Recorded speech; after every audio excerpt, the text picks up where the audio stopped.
Cleft வந்து first யூகேலேருந்து இங்கே இந்தியாவுக்கு வருதுன்னா ஃபஸ்ட்டு திங் வந்து அதில் மாய்ஸ்சர் கொஞ்சம் ஜாஸ்தி இருக்கும்.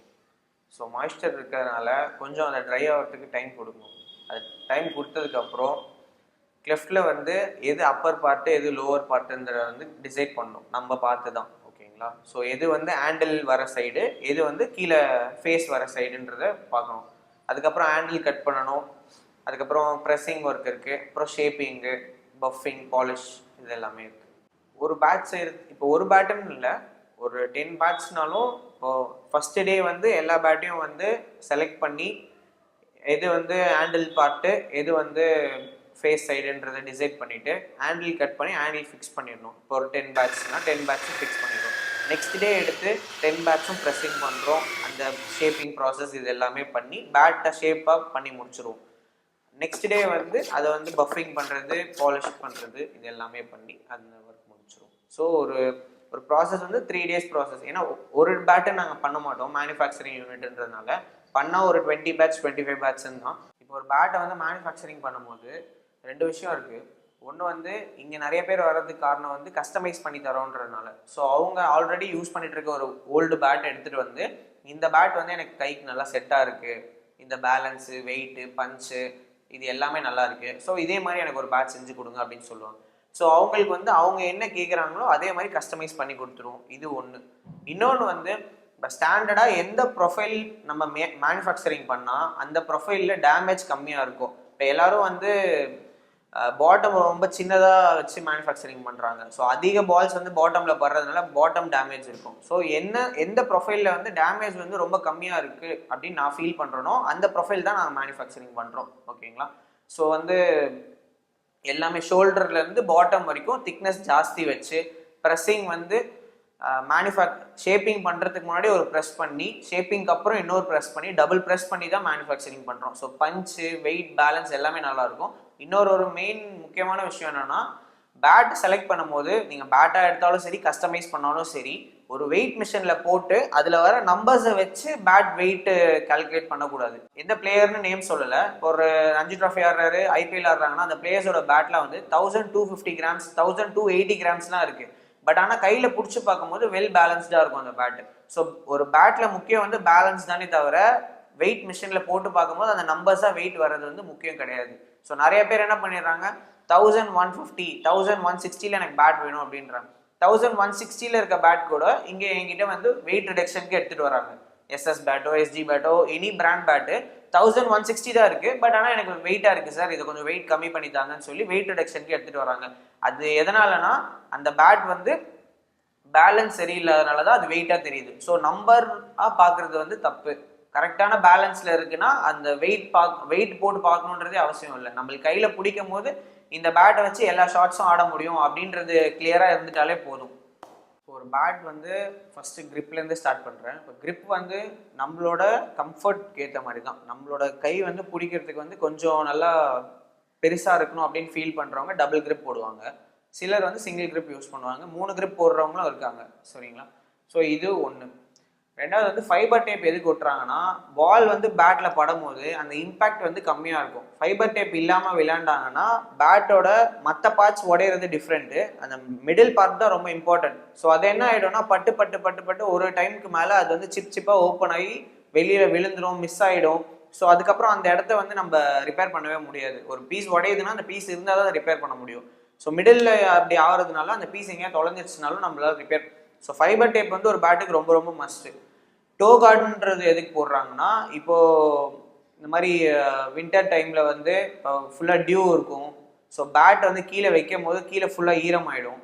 ஸோ அதனால் டோ கார்டு இருந்துச்சுன்னா அந்த பிரச்சனை வராது. அந்த ஈரம் வந்து பேட்டில் ஏறுறதுனால கொஞ்சம் வெயிட்டாக இருக்கும். ஸோ இதெல்லாம் ப்ராப்ளம்ஸ் இருக்கிறதுனால டோ கார்டு யூஸ் பண்ணணும். பேட்டில் வந்து அந்த கட்டிங்னு சொல்லுவாங்க. ஸோ அது ஏன் அந்த கட்ஸ் ஏன் போடுறாங்கன்னா, இப்போ வந்து ஒரு பேட் உடஞ்சிருச்சு ஷோல்டர்லையோ இல்லை பாட்டம்லையோ, நம்ம ரிப்பேர் பண்ணி முடிச்சதுக்கப்புறம் கூட அந்த பேட் வந்து நம்ம ஒரு கட்டிங் போட்டோம்னா இன்னும் கொஞ்சம் எக்ஸ்ட்ராவாக ஒரு ப்ரொடெக்ஷன் மாதிரி கொஞ்சம் டைட்டாக அந்த உடச்ச இடத்த வந்து திருப்பி உடையாத மாதிரி பார்த்துக்கும். ஸோ இதெல்லாம் தான் மெயினாக யூஸ் பண்ணுறேன். இப்போ வந்து இங்கே தமிழ்நாடு ஆடுற பிளேயர்ஸ்க்கு, டிஎன்பிஎல் ஆடுற பிளேயர்ஸ் நிறைய பேருக்கு வந்து பேட் வந்து ரிப்பேரிங் பண்ணி கொடுத்துருக்கோம். இப்போ இந்தியா ஆடுறவங்க வந்து வாஷிங்டன் சுந்தர் அவருக்கு வந்து ரிப்பேர் பண்ணி கொடுத்துருக்கோம். கொடுத்துருக்கோம். அவருக்கு பேட் வெயிட் ரிடக்ஷனு நிறைய ஒர்க் பண்ணியிருக்கோம். ஐபிஎல் ஆடுறவங்க வந்து ஷாருக் கான், அவருக்கு நிறையா ஒர்க் பண்ணி கொடுத்துருக்கோம். அப்புறம் லாஸ்ட் இயர் வந்து ஆர்சிபி ஆடினார் சோனு யாதவ், அவருக்கும் வந்து பேட் ரிப்பேர் பண்ணியிருக்கோம். அப்புறம் மும்பை இந்தியன்ஸ் டீம் வந்து சஞ்சய் யாதவ்னு ஒருத்தர் ஆடினார், ஸோ அவருக்கும் வந்து பேட் ரிப்பேர் பண்ணியிருக்கோம். ஸோ இந்த மாதிரி நிறையா வந்து ஐபிஎல் பிளேயர்ஸ், இன்டர்நேஷ்னல் பிளேயர்ஸ் எல்லாருக்குமே வந்து பேட் ரிப்பேர் பண்ணியிருக்கோம்.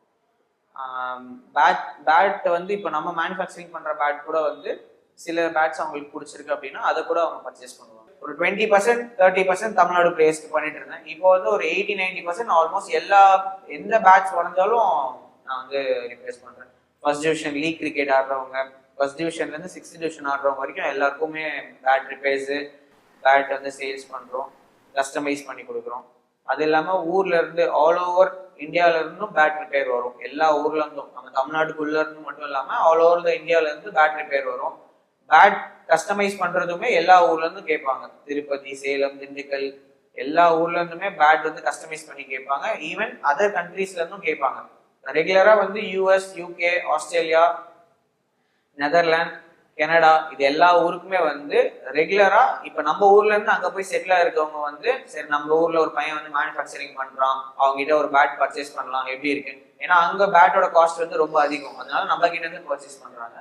நம்ம பேட்ஸ் அவங்க யூஸ் பண்ணும்போது நல்லா இருக்குதுன்னு பார்த்துட்டு அவங்களோட டீம் மெம்பர்ஸ் வந்து அங்க இருக்க ஃபாரினர்ஸே வந்து எங்களுக்கு ஒரு பேட் வேணும் அப்படின்னு சொல்லி அப்புறம் அவங்களுக்கு பேட்ஸ் இந்த மாதிரி இந்த கண்ட்ரீஸ்க்குலாம் ரெகுலரா பேட்ஸ் அனுப்பிச்சுட்டு தான் இருக்கும். பாத்தீங்கன்னா ஒரு பேட் வந்து மேனுஃபேக்சரிங் பண்ற இந்த ப்ராசஸ் வந்து எப்படின்றத சொல்கிறேன். இப்போ வந்து கிளெஃப்டை செலக்ட் பண்ணதுக்கப்புறம் எது வந்து ஹேண்டில் பார்ட்டு, எது வந்து பாட்டம் சைடு அப்படின்றத வந்து டிசைட் பண்ணதுக்கப்புறம் ஹேண்டில் கட் பண்ணி ஹேண்டில் போட்டுடணும். அதுக்கப்புறமாட்டு ப்ரெஸ்ஸிங்கு. ஸோ ப்ரெஸ்ஸிங் முடிச்சதுக்கப்புறம் பேட்டை வந்து இந்த ஷேப்பை வந்து மேக் பண்ணணும். ஷேப் மேக் பண்ணி முடிச்சதுக்கப்புறம் மறுபடியும் இன்னொரு வாட்டி ப்ரெஸ் பண்ணணும். கண்டிப்பாக டபுள் ப்ரெஸ் பண்ணியே ஆகணும். இங்கிலீஷ் வில்லோவுக்கு டபுள் ப்ரெஸ் பண்ணணும், காஷ்மீர் வில்லோவுக்கு டபுள் ப்ரெஸ் பண்ணணும். ப்ரெஸ்ஸிங்க்கு முன்னாடி வந்து வாட்டர் அப்ளை பண்ணணும். அந்த வாட்டர் வந்து அது சர்டன் திங்ஸ் இருக்குது. இப்போ காஷ்மீர் வில்லோவுக்கு வந்து வாட்டர் வந்து ஜாஸ்தி அப்ளை பண்ணணும், இங்கிலீஷ் வில்லோவுக்கு அவ்வளோ அப்ளை பண்ணணுன்றது அவசியம் கிடையாது. ஸோ அப்ளை பண்ணி தான் வந்து ப்ரெஸ்ஸிங் பண்ணணும். ஷேப் பண்ணி முடிச்சதுக்கப்புறம் இன்னொரு ப்ரெஸ்ஸிங் பண்ணணும். ஸோ 2 டைம் ப்ரெஸ்ஸிங் பண்ணணும். அதுக்கப்புறமா வந்துட்டு ஹேண்டில் ஷேப் பண்ணணும். ஹேண்டிலில் வந்து செமி ஓவல், ஓவல், ரவுண்டு 3 இருக்குது. ஸோ இந்த 3த்துல இந்த பேட்டில் என்ன கஸ்டமைசேஷன் ஆர்டர் இருக்கோ அதுக்கு ஏற்ற மாதிரி ஹேண்டில் வந்து ஷேப் பண்ணிவிட்டு அதுக்கப்புறமா நம்ம வந்து பஃபிங் பண்ணணும். அதுக்கப்புறமா பாலிஷ் பண்ணணும். ஸோ அப்போ தான் வந்து ஒரு பேட் ஃபுல்லாக கம்ப்ளீட் ஆகும்.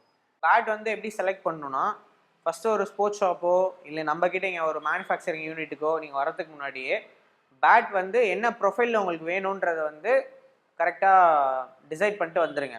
இப்போ ப்ரொஃபைல் வந்து 3-4 ப்ரொஃபைல் இருக்குது. ஒன்று வந்து டக்வீல் ப்ரொஃபைல் சொல்லுவாங்க. இந்த இடம் வந்து ரொம்ப ஃப்ளாட்டாக ஒரு விராட் கோலி யூஸ் பண்ணுறது. இப்போது SRT profile, Sachin Tendulkar profile வந்து கீழே வந்து பாட்டம் ரொம்ப திக்னஸ் இருக்கும், ஓகேவா. மிட் டு லோ ப்ரொஃபைல், ஓகேவா. அப்பர் மிடில் ப்ரொஃபைல், இந்த மாதிரி ஏகப்பட்ட ப்ரொஃபைல் இருக்குது. ஸோ இந்த மாதிரி வந்து எந்த ப்ரொஃபைல் பேட் உங்களுக்கு ஃபஸ்ட்டு வேணுன்றதை செலக்ட் பண்ணிக்கோங்க. ஸோ அதுக்கப்புறமாட்டு வந்து பேட்டோட பஞ்சு. ஸோ இப்போ பேலன்ஸ் நல்லா இருக்கு, பஞ்ச் நல்லா இல்லைனாலும் அந்த பேட் வேஸ்ட் தான். பஞ்ச் நல்லா இருக்கு, பேலன்ஸ் நல்லா இல்லைனாலும் அந்த பேட்டும் வேஸ்ட் தான். ஸோ பஞ்ச் ஃபர்ஸ்ட் பார்த்துருங்க, எந்த பேட்லலாம் பஞ்ச் நல்லா இருக்குன்னு பார்த்துட்டு பஞ்ச் பார்த்ததுக்கப்புறம் பேலன்ஸ் பாருங்க. ஒரு பேட் எடுக்கணும்னா ரொம்ப சீக்கிரமாக எடுக்க தேவையில்ல, கொஞ்சம் நல்லா வெயிட் பண்ணி பேலன்ஸ் எப்படி இருக்கு, உங்களோட ஷாட்ஸு, உங்கள் பழைய பேட்டில் எந்த ஷாட் ஆடும்போது கஷ்டமாக இருந்துச்சு அந்த ஷாட் இந்த பேட்டில் வந்து நல்லா ஈஸியராக இருக்கா, ஒரு ஃபுல் ஃப்ளோவில் அப்படியே பேட் போதா, இந்த மாதிரி வந்து ஃபுல்லாக செக் பண்ணி பார்த்துருங்க. செக் பண்ணி பார்த்துட்டு ஒரு பேட் செலக்ட் பண்ணுங்கள்.